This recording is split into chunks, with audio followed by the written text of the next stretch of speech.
புத்தம் புதிய VinFast MPV7, your world on the move.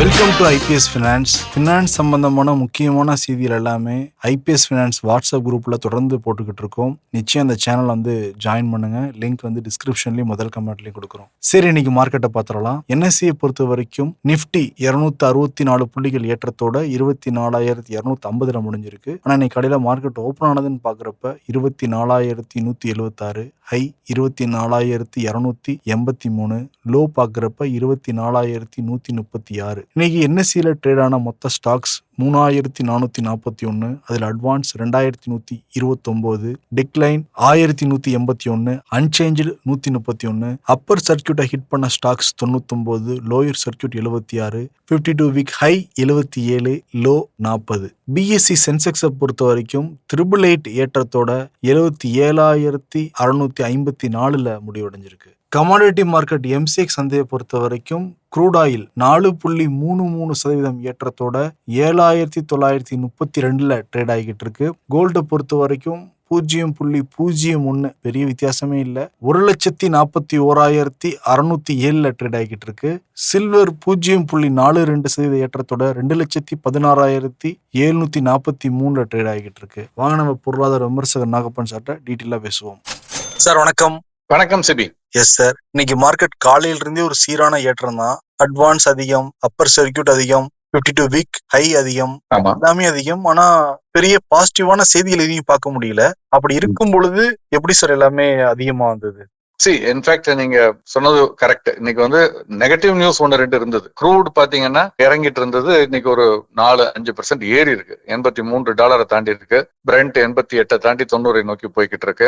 So ஒரு slightly negative news. In fact Korean stock exchange அந்த குறியீடு எடுத்துக்கிட்டா அந்த வீழ்ச்சிங்கிறது இன்றும் தொடர்ந்து இருக்கு. ஒரு சின்ன ரெக்கவரி நடுவில் இருந்தால் கூட 360 புள்ளிகள் இப்ப நம்ம பேசிக் கொண்டிருக்கும் பொழுது இறங்கி இருக்கு. இன்னைக்கு வணிகத்துக்கு இடையே 5,300க்கு கீழே அந்த இது நம்ம இப்ப 5,600 தாண்டி இருக்குது. பட் அப்ப கூட 360 புள்ளிகள் இறக்கம். கடந்த ஒரு வாரத்துல, அதாவது 5 நாட்கள்ல பாத்தீங்கன்னா 1,300 புள்ளிகள் அல்லது 19% இறக்கம். இந்த ஒரு மாசத்துல 1/3 பங்கு காணாமல் போயிருக்கு, வீழ்ச்சி அடைந்திருக்கிறது. கிட்டத்தட்ட 2,700 புள்ளிகள் இறங்கி 5,663 இருக்கு. இதற்கு முக்கியமான காரணம் தான் நம்முடைய பங்குச்சந்தை பெரிய அளவில் இறங்காமல் இருப்பதற்கு காரணம் நேற்று நம்ம பேசோம். இதற்கு முக்கியமான காரணம் அங்க இருக்கக்கூடிய முன்னணி பங்குகள், செமிகண்டக்டர் சிப் அந்த சம்பந்தப்பட்ட அந்த எலக்ட்ரானிக் துறையில் இருக்கக்கூடிய பங்குகள் சைனீஸ் காம்படிஷன் அப்படிங்கிற ஒரு செய்தி வெளியானதை தொடர்ந்து சைனாவிலிருந்து விலை குறைவாக அதிக உற்பத்தி ஆகக்கூடிய செமிகண்டக்டர் சிப்ஸ் வரப்போகுது, சந்தையை ஃபிளட் பண்றாங்க, அப்படி பண்ண போறாங்கிற செய்தி வந்த உடனேயே இது இறங்க ஆரம்பிச்சிச்சு. ஹைனிக்ஸ் அவங்களுடைய நிறுவனம், சாம்சங், இந்த நிறுவனங்களுடைய பங்குகள் இறங்க ஆரம்பித்தது. இந்த நிறுவனங்களுடைய பங்குகளுக்கு அங்க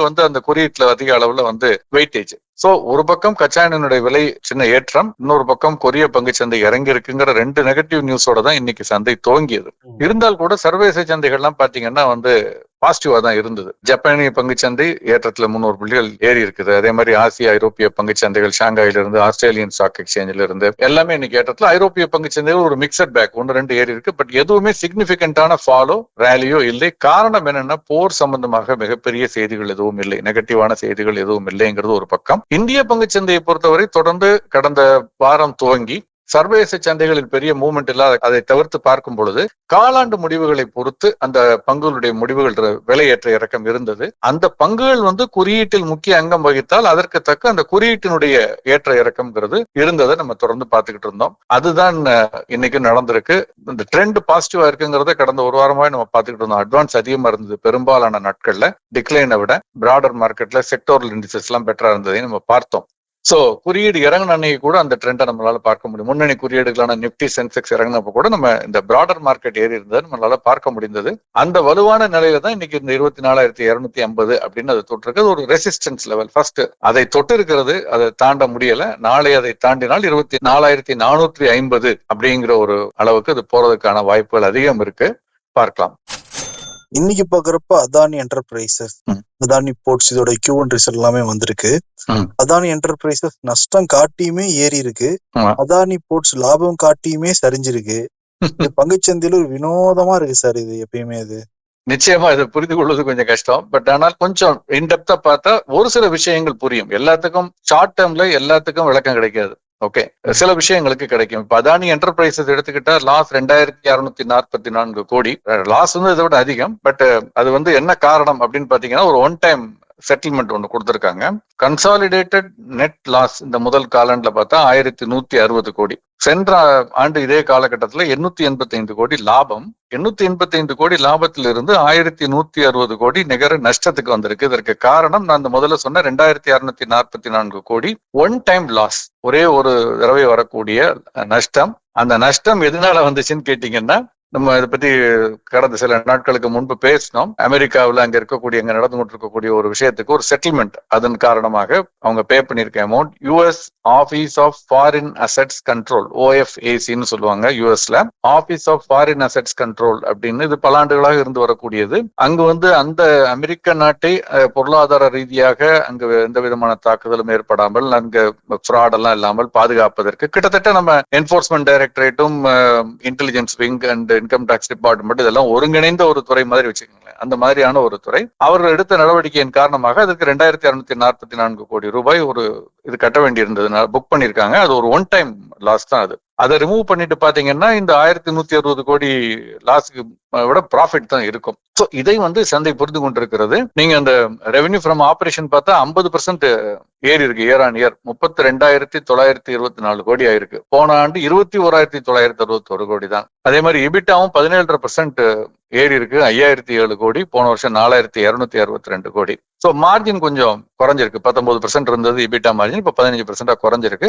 பட் மெயினான காரணம் இந்த ஒன் டைம் லாஸ். அதனாலதான் பங்குச்சந்தையை பொறுத்தவரை அந்த பங்குனுடைய விலையில இது பெரிய தாக்கத்தை எதுவும் ஏற்படுத்தவில்லை. மாறாக அது பாசிட்டிவா தான் சந்தை இதை எடுத்திருக்கு. அந்த ரிசல்ட்ஸ் யூஎஸ் அந்த மேட்டருக்குள்ள அதை பத்தி நான் சொல்லல. பட் செயல்பாடுகள் அப்படின்னு பார்க்கும் பொழுது இப்ப எல்லாத்துக்கும் விளக்கம் கிடைக்காதுன்னு சொன்னேன். அந்த மாதிரி அதானி போர்ட்ஸ் வந்து அதனுடைய நிகர லாபம் 10% அதிகரிச்சு 3,650 கோடி ரூபாய் போயிருக்கு. ரெவென்யூ 19% ஏறி இருக்கு. இருந்தும் பங்கினுடைய விலையில் அதனுடைய தாக்கம் எது இல்லையே அப்படிங்கிறதுக்கு என்னிடம் விளக்கம் இல்லை. ஷார்ட் டேர்ம்ல சில சமயம், ஏன்னா சில சமயங்கள்ல இந்த பங்கினுடைய விலை ஒரு வாரத்திற்கு முன்பு, ஒரு மாதத்திற்கு முன்பு ரிசல்ட் வர்றதுக்கு முன்னாடி ஏறி இருக்கும், இப்ப இறங்கி இருக்குன்னு நம்ம சொல்லலாம். அந்த மாதிரியான நிகழ்வு கூட இதுல இல்ல. சோ நிச்சயமா ஈவன் ஐ எம் பசில்ட். நாளை ஒரு வேளை ஏதாவது ரெக்கவரி இருக்குமா இல்லையாங்கிறது, அல்லது அடுத்த வாரம் இருக்குமாங்கிறது நம்ம பொறுத்திருந்து பார்க்கணும். ஏன்னால் ரிசல்ட்ஸ் வந்து பழுதான, அதாவது விலை குறைவதற்கான காரணமாக நிச்சயம் இருக்க முடியாது நான் பார்த்த வரையில் நினைக்கிறேன். இன்னும் டீடைல்ஸ் கொஞ்சம் பார்க்கணும், வேற ஏதாவது இதுல உள்ள இருக்காங்கிறது இன்டெப்த் அனலைஸ் பண்ணாதான் ஒருவேளை இதற்கான நியாயமான காரணம் எதுவும் இருக்கா அப்படிங்கிறது தெரியும். மற்றபடி அவங்க கார்கோ ஹேண்ட்லிங் பண்ணதுல இருந்து, இந்த டாப் லைன் குரோத்ல இருந்து, பாட்டம் லைன் குரோத்ல இருந்து, இன்டர்நேஷனல் பிசினஸ்ல இருந்து, இஸ்ரேல், ஆஸ்திரேலியா, கொலம்போ, டான்சானியா இதெல்லாம் போட்டிருக்காங்க. ஸோ எல்லாமே வந்து ஓரளவு பாசிட்டிவா தான் இருக்குங்கிறத தான் நம்ம பாக்குறோம். இதற்கு மேல அதை நம்ம பேச முடியாது. ஏன்னா தனிப்பட்ட பங்குகளை ஓரளவுக்கு தான் நம்ம பேச முடியும். புரியுது சார். இந்த மாதிரி ஏசியன் பெயிண்ட்ஸோட முடிவுல இன்னைக்கு வந்திருக்கு. அது வந்து இண்டெக்ஸ் உயர்றதுக்கு காரணமா இருந்திருக்கா இன்னைக்கு?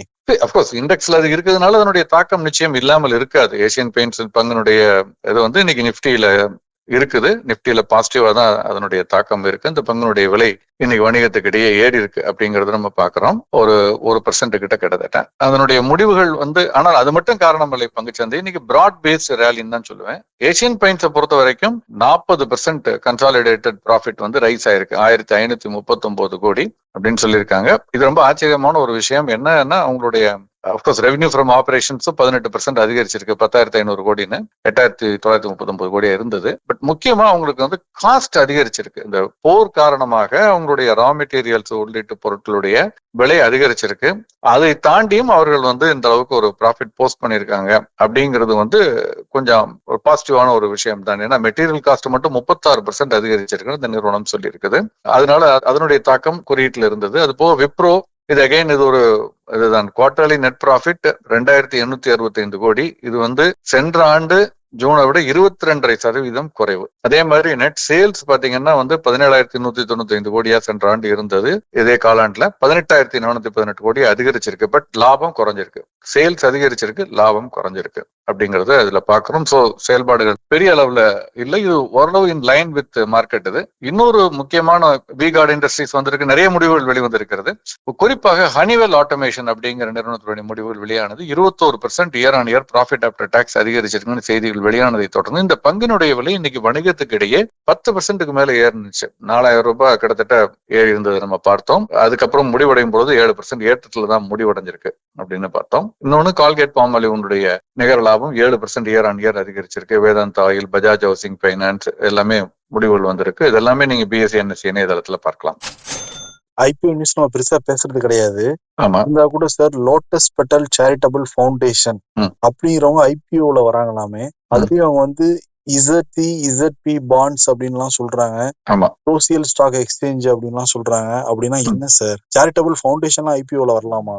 நிச்சயம் வர முடியும். அதாவது வெளிப்படைத்தன்மையோடு கணக்கு வழக்குகளை சமர்ப்பித்து முறையாக பதிவு செய்து கொண்ட அந்த சேரிட்டபிள் ஆர்கனைசேஷன்ஸ் தங்களுக்கு தேவையான மூலதனத்தையோ அல்லது செலவுக்கு தேவையான பணத்தை, நிதியை திரட்டுவதற்கு பொதுமக்களுக்கு மூலமாக அந்த பாண்ட் வெளியிடுவதன் மூலமாக நிதி திரட்ட முடியும் அப்படிங்கிறது சில மாதங்களுக்கு முன்பு அது ஃபார்மலைஸ் பண்ணிட்டாங்க. சில ஆண்டுகளுக்கு முன்பே அது வந்துருச்சு. அதற்கான சட்டத்திட்டங்கள் போன ஆண்டு தெளிவாக சொல்லப்பட்டு விட்டது. இந்த ஆண்டு அதை மேலும் அதனுடைய கிளாரிபிகேஷன்ஸ் எல்லாம் இஷ்யூ பண்ணியிருந்தாங்க. அதை தொடர்ந்து இந்த நிறுவனம் லோட்டஸ் பெட்டல் சேரிட்டபிள் ஃபவுண்டேஷன் அப்படிங்கிற நிறுவனம் 2011 நவம்பர்ல ஆரம்பிக்கப்பட்டது. அது ஃபுல் டீடைல்ஸ் நீங்க அந்த வெப்சைட்ல போனீங்கன்னா இருக்கு. குஷால் ராஜ் சக்கரவர்த்தின்னு குருகிராம் அங்க இருக்குது. இது இவங்க வந்து நிறைய அண்டர் பிரிவிலேஜ் சில்ட்ரனுக்கு, யங்ஸ்டர்ஸுக்கு வந்து கல்வியில் இருந்து அவங்களுக்கு பயிற்சி அளிப்பது, மற்ற நிறைய சோசியல் இம்பாக்ட் உள்ள அந்த ஹெல்த் கேர், லைவ்லிஹுட் இது எல்லாத்துலயுமே வந்து அவங்க வந்து பண்றாங்க. இவர்களுக்கு தேவையான இந்த பணத்தை திரட்டுவதற்கு அவர்கள் வந்து ஒரு பங்கு வெளியிட முடியாது. ஏன்னா வந்து இது வந்து நாட் ஃபார் ப்ராஃபிட் ஆர்கனைசேஷன்ஸ் இதெல்லாம். சோ பங்கு வெளியிட முடியாதுன்னு இல்ல,